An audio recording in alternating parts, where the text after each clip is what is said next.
sentencia encuentro ecos de la mejor doctrina, de la doctrina verdaderamente solvente en materia de libertad de expresión a nivel mundial.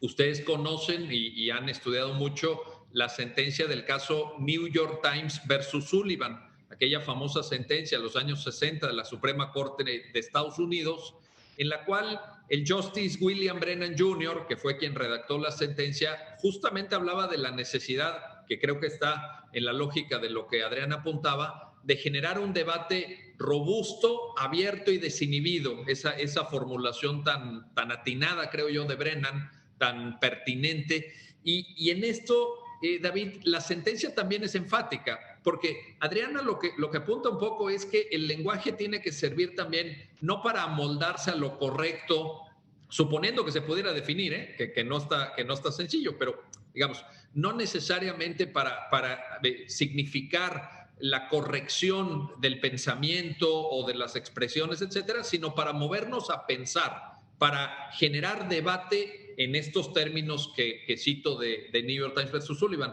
¿Coincides en eso, David? ¿Cómo lo apuntala esta visión garantista de la libertad de expresión la sentencia? Sí, creo que es el punto central, Miguel, porque creo que esta sentencia lo que permite es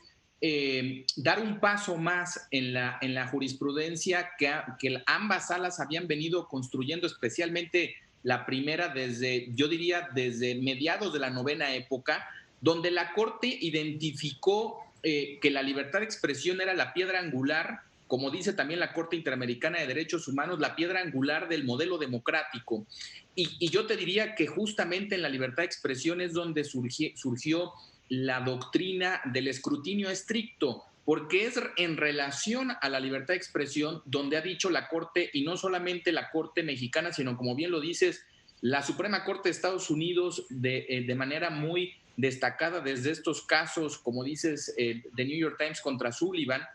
donde se dijo, mira,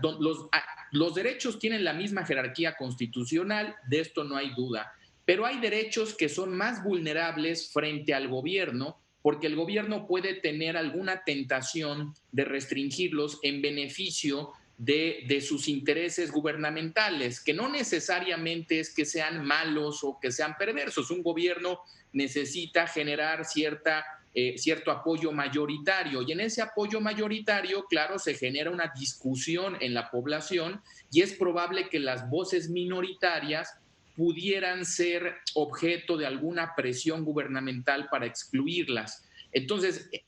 la libertad de expresión es especialmente un derecho para la disidencia, es un derecho para resistir, digamos, a las mayorías, y también se ha asociado a la libertad de expresión como el instrumento para generar cambio social. La libertad de expresión, y como nos acaba de demostrar muy bien Adriana, puede servir para cuestionar discursos dominantes, puede ayudar para cuestionar el status quo, y esto es muy democrático, es a través de las voces disidentes, de las voces minoritarias, donde se introducen temas relevantes para el modelo democrático. Y en este sentido, la Corte venía, insisto, desde la novena época apuntalando a la libertad de expresión como un derecho especialmente reforzado en nuestra jurisprudencia, se le venía protegiendo con estos estándares de escrutinio estricto, y en más de una ocasión la primera sala ha dicho que la libertad de expresión es una precondición de la democracia y que cualquier ley que la intente afectar va a tener una sospecha de inconstitucionalidad. Que esto nos recuerda mucho también a la jurisprudencia de categorías sospechosas o de grupos minoritarios, y creo que esta relación no es casual. Justamente la protección de minorías y la protección de la libertad de expresión son los dos pilares en el que la democracia puede ser genuinamente liberal. Ahora, el problema de México jurisprudencial en relación a Estados Unidos, por ejemplo, es que Estados Unidos no tiene una constitución donde se reconozcan derechos sociales con una densidad normativa como la nuestra.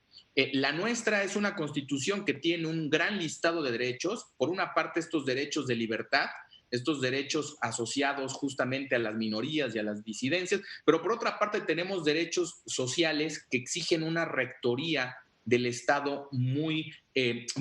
clara. Uno de ellos es el derecho a la educación, que está en el artículo 3, y otro es el derecho a la cultura, también recientemente incorporado en los últimos años. Y estos derechos pueden implicar dos consecuencias. Uno, que el Estado va a prestar servicios de educación y servicios de cultura, por una parte, pero también que el Estado está obligado a promoverlos y está obligado a tener una rectoría económica para generar un ambiente de educación y de cultura. Entonces, creo que hay un consenso en que en el uso del lenguaje nos jugamos buena parte de la educación y la cultura, de eso no hay la menor duda. Y la Corte no creo que al declarar inconstitucional el artículo, como vamos a ver, ya me estoy adelantando, pero la Corte no está diciendo que el lenguaje no tenga una vinculación con la cultura y la educación. Lo que está diciendo es que cuando estos dos contenidos constitucionales se encuentran,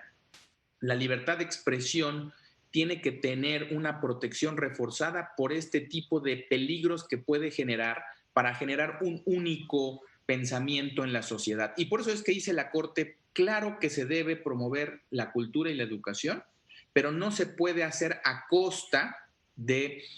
la pluralidad, del multiculturalismo y especialmente lo que decías tú, de las posibilidades de un debate robusto, abierto y desinhibido, que implica la posibilidad de que nadie tenga miedo de decir cosas que puedan ser penalizadas por parte del Estado. Creo que el mayor daño que se le puede hacer a la libertad de expresión es cuando el gobierno empieza a poner reglas de calidad en el discurso de las personas,